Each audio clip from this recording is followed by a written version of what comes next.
Le Deutéronome, chapitre 22. Si tu vois s'égarer le bœuf ou la brebis de ton frère, tu ne t'en détourneras point, tu les ramèneras à ton frère, et si ton frère n'habite pas près de toi et que tu ne le connaisses pas, tu recueilleras l'animal dans ta maison, et il restera chez toi jusqu'à ce que ton frère le réclame, et alors tu le lui rendras. Tu feras de même pour son âne, tu feras de même pour son vêtement, tu feras de même pour tout objet qu'il aurait perdu et que tu trouverais. Tu ne devras point t'en détourner. Si tu vois l'âne de ton frère ou son bœuf tomber dans le chemin, tu ne t'en détourneras point, tu l'aideras à le relever. Une femme ne portera point un habillement d'homme, et un homme ne mettra point des vêtements de femme, car quiconque fait ces choses est en abomination à l'Éternel ton Dieu. Si tu rencontres dans ton chemin un nid d'oiseau, sur un arbre ou sur la terre, avec des petits ou des œufs, et la mère couchée sur les petits ou sur les œufs, tu ne prendras pas la mère et les petits. Tu laisseras aller la mère, et tu ne prendras que les petits, afin que tu sois heureux et que tu prolonges tes jours. Si tu bâtis une maison neuve, tu feras une balustrade autour de ton toit, afin de ne pas mettre du sang sur ta maison, dans le cas où il tomberait quelqu'un. Tu ne sèmeras point dans ta vigne diverses semences, de peur que tu ne jouisses ni du produit de ce que tu auras semé, ni du produit de la vigne. Tu ne laboureras point avec un bœuf et un âne attelés ensemble. Tu ne porteras point un vêtement tissu de diverses espèces de fils, de laine et de lin réunis ensemble. Tu mettras des franges aux quatre coins du vêtement dont tu te couvriras. Si un homme qui a pris une femme et est allé vers elle éprouve ensuite de l'aversion pour sa personne, s'il lui impute des choses criminelles et porte atteinte à sa réputation en disant « J'ai pris cette femme, je me suis approché d'elle et je ne l'ai pas trouvée vierge », alors le père et la mère de la jeune femme prendront les signes de sa virginité et les produiront devant les anciens de la ville à la porte. Le père de la jeune femme dira aux anciens « J'ai donné ma fille pour femme à cet homme, et il l'a prise en aversion. » Il lui impute des choses criminelles en disant « Je n'ai pas trouvé ta fille vierge. Or voici les signes de virginité de ma fille. » Et ils déploieront son vêtement devant les anciens de la ville. Les anciens de la ville saisiront alors cet homme et le châtieront. Et parce qu'il a porté atteinte à la réputation d'une vierge d'Israël, ils le condamneront à une amende de 100 sicles d'argent qu'ils donneront au père de la jeune femme. Elle restera sa femme, il ne pourra pas la renvoyer tant qu'il vivra. Mais si le fait est vrai, si la jeune femme ne s'est point trouvée vierge, on fera sortir la jeune femme à l'entrée de la maison de son père. Elle sera lapidée par les gens de la ville, et elle mourra parce qu'elle a commis une infamie en Israël en se prostituant dans la maison de son père. Tu ôteras ainsi le mal du milieu de toi. Si l'on trouve un homme couché avec une femme mariée, ils mourront tous deux, l'homme qui a couché avec la femme et la femme aussi. Tu ôteras ainsi le mal du milieu d'Israël. Si une jeune fille vierge est fiancée, et qu'un homme la rencontre dans la ville et couche avec elle, vous les amènerez tous deux à la porte de la ville, vous les lapiderez et ils mourront, la jeune fille pour n'avoir pas crié dans la ville, et l'homme pour avoir déshonoré la femme de son prochain. Tu ôteras ainsi le mal du milieu de toi. Mais si c'est dans les champs que cet homme rencontre la jeune femme fiancée, lui fait violence et couche avec elle, l'homme qui aura couché avec elle sera seul puni de mort. Tu ne feras rien à la jeune fille, elle n'est pas coupable d'un crime digne de mort, car il en est de ce cas comme de celui où un homme se jette sur son prochain et lui ôte la vie. La jeune fille fiancée que cet homme a rencontrée dans les champs a pu crier sans qu'il y ait eu personne pour la secourir. Si un homme rencontre une jeune fille vierge non fiancée, lui fait violence et couche avec elle, et qu'on vienne à les surprendre, l'homme qui aura couché avec elle donnera au père de la jeune fille 50 sicles d'argent, et parce qu'il l'a déshonorée, il la prendra pour femme, et il ne pourra pas la renvoyer tant qu'il vivra. Nul ne prendra la femme de son père, et ne soulèvera la couverture de son père. Le Deutéronome, chapitre 23.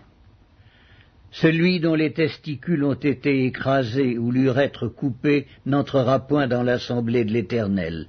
Celui qui est issu d'une union illicite n'entrera point dans l'assemblée de l'Éternel. Même sa 10e génération n'entrera point dans l'assemblée de l'Éternel. L'Ammonite et le Moabite n'entreront point dans l'assemblée de l'Éternel, même à la 10e génération et à perpétuité, parce qu'ils ne sont pas venus au-devant de vous avec du pain et de l'eau sur le chemin lors de votre sortie d'Égypte, et parce qu'ils ont fait venir contre toi à prix d'argent Balaam, fils de Béor, de Pétor en Mésopotamie, pour qu'il te maudit. Mais l'Éternel ton Dieu n'a point voulu écouter Balaam, et l'Éternel ton Dieu a changé pour toi la malédiction en bénédiction, parce que tu es aimé de l'Éternel ton Dieu. Tu n'auras souci ni de leur prospérité, ni de leur bien-être, tant que tu vivras à perpétuité. Tu n'auras point en abomination l'Édomite, car il est ton frère. Tu n'auras point en abomination l'Égyptien, car tu as été étranger dans son pays. Les fils qui leur naîtront à la 3e génération entreront dans l'assemblée de l'Éternel. Lorsque tu camperas contre tes ennemis, garde-toi de toute chose mauvaise. S'il y a chez toi un homme qui ne soit pas pur, par suite d'un accident nocturne, il sortira du camp et n'entrera point dans le camp. Sur le soir, il se lavera dans l'eau et après le coucher du soleil, il pourra rentrer au camp. Tu auras un lieu hors du camp et c'est là dehors que tu iras. Tu auras parmi ton bagage un instrument dont tu te serviras pour faire un creux et recouvrir tes excréments quand tu voudras aller dehors. Car l'Éternel ton Dieu marche au milieu de ton camp pour te protéger et pour livrer tes ennemis devant toi. Ton camp devra donc être saint, afin que l'Éternel ne voie chez toi rien d'impur et qu'il ne se détourne point de toi. Tu ne livreras point à son maître un esclave qui se réfugiera chez toi après d'avoir quitté. Il demeurera chez toi, au milieu de toi, dans le lieu qu'il choisira, dans l'une de tes villes où bon lui semblera, tu ne l'opprimeras point. Il n'y aura aucune prostituée parmi les filles d'Israël, et il n'y aura aucun prostitué parmi les fils d'Israël. Tu n'apporteras point dans la maison de l'Éternel, ton Dieu, le salaire d'une prostituée, ni le prix d'un chien, pour l'accomplissement d'un vœu quelconque, car l'un et l'autre sont en abomination à l'Éternel ton Dieu. Tu n'exigeras de ton frère aucun intérêt, ni pour argent, ni pour vivre, ni pour rien de ce qui prête à intérêt. Tu pourras tirer un intérêt de l'étranger, mais tu n'en tireras point de ton frère, afin que l'Éternel ton Dieu te bénisse dans tout ce que tu entreprendras au pays dont tu vas entrer en possession. Si tu fais un vœu à l'Éternel ton Dieu, tu ne tarderas point à l'accomplir, car l'Éternel ton Dieu t'en demanderait compte, et tu te chargerais d'un péché. Si tu t'abstiens de faire un vœu, tu ne commettras pas un péché, mais tu observeras et tu accompliras ce qui sortira de tes lèvres. Par conséquent, les vœux que tu feras volontairement à l'Éternel, ton Dieu, et que ta bouche aura prononcés. Si tu entres dans la vigne de ton prochain, tu pourras à ton gré manger des raisins et t'en rassasier, mais tu n'en mettras point dans ton vase. Si tu entres dans les blés de ton prochain, tu pourras cueillir des épis avec la main, mais tu n'agiteras point la faucille sur les blés de ton prochain.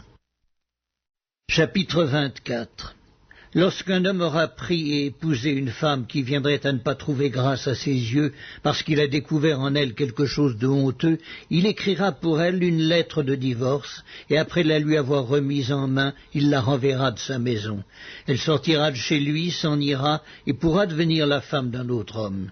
Si ce dernier homme la prend en aversion, écrit pour elle une lettre de divorce, et après la lui avoir remise en main, la renvoie de sa maison, ou bien si ce dernier homme qui l'a prise pour femme vient à mourir, alors le premier mari qui l'avait renvoyée ne pourra pas la reprendre pour femme après qu'elle a été souillée, car c'est une abomination devant l'Éternel, et tu ne chargeras point de péché le pays que l'Éternel ton Dieu te donne pour héritage.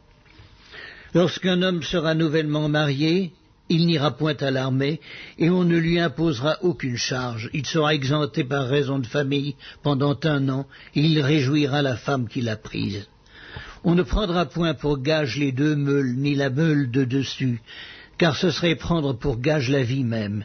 Si l'on trouve un homme qui ait dérobé l'un de ses frères, l'un des enfants d'Israël, qui en ait fait son esclave ou qui l'ait vendu, ce voleur sera puni de mort. Tu ôteras ainsi le mal du milieu de toi. Prends garde à la plaie de la lèpre, afin de bien observer et de faire tout ce que vous enseigneront les sacrificateurs, les Lévites. Vous aurez soin d'agir d'après les ordres que je leur ai donnés. Souviens-toi de ce que l'Éternel ton Dieu fit à Marie pendant la route lors de votre sortie d'Égypte. Si tu fais à ton prochain un prêt quelconque, tu n'entreras point dans sa maison pour te saisir de son gage. Tu resteras dehors, et celui à qui tu as fait le prêt t'apportera le gage dehors. Si cet homme est pauvre, tu ne te coucheras pas en retenant son gage. Tu le lui rendras au coucher du soleil, afin qu'il couche dans son vêtement et qu'il te bénisse. Et cela te sera imputé à justice devant l'Éternel ton Dieu. Tu n'opprimeras point le mercenaire, pauvre et indigent, qu'il soit l'un de tes frères ou l'un des étrangers demeurant dans ton pays, dans tes portes. Tu lui donneras le salaire de sa journée avant le coucher du soleil, car il est pauvre, et il lui tarde de le recevoir. Sans cela, il crierait à l'Éternel contre toi, et tu te chargerais d'un péché.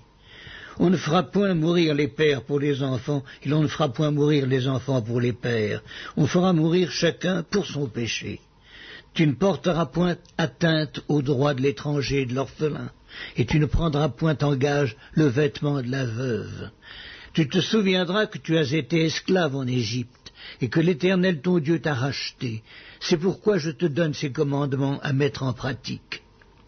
Quand tu moissonneras ton champ, et que tu auras oublié une gerbe dans le champ, tu ne retourneras point la prendre. Elle sera pour l'étranger, pour l'orphelin et pour la veuve, afin que l'Éternel ton Dieu te bénisse dans tout le travail de tes mains.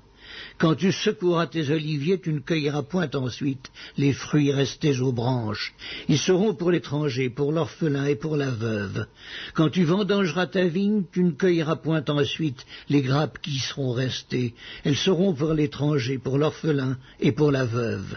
Tu te souviendras que tu as été esclave dans le pays d'Égypte. C'est pourquoi je te donne ces commandements à mettre en pratique. Le Deutéronome, chapitre 25. Lorsque des hommes ayant entre eux une querelle se présenteront en justice pour être jugés, on absoudra l'innocent et l'on condamnera le coupable.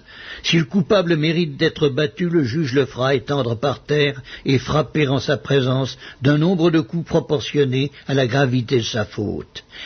Il ne lui fera pas donner plus de 40 coups, de peur que si l'on continuait à le frapper en allant beaucoup au-delà, ton frère ne fût avili à tes yeux. Tu n'emmuselleras point le bœuf quand il foulera le grain.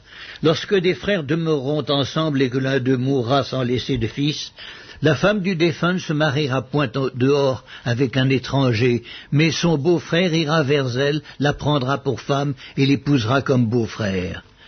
Le premier-né qu'elle enfantera succédera au frère mort et portera son nom, afin que ce nom ne soit pas effacé d'Israël.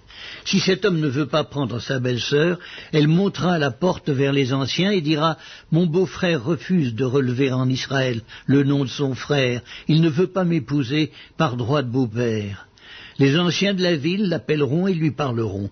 S'il persiste et dit « Je ne veux pas la prendre », alors sa belle-sœur s'approchera de lui en présence des anciens, lui ôtera son soulier du pied et lui crachera au visage.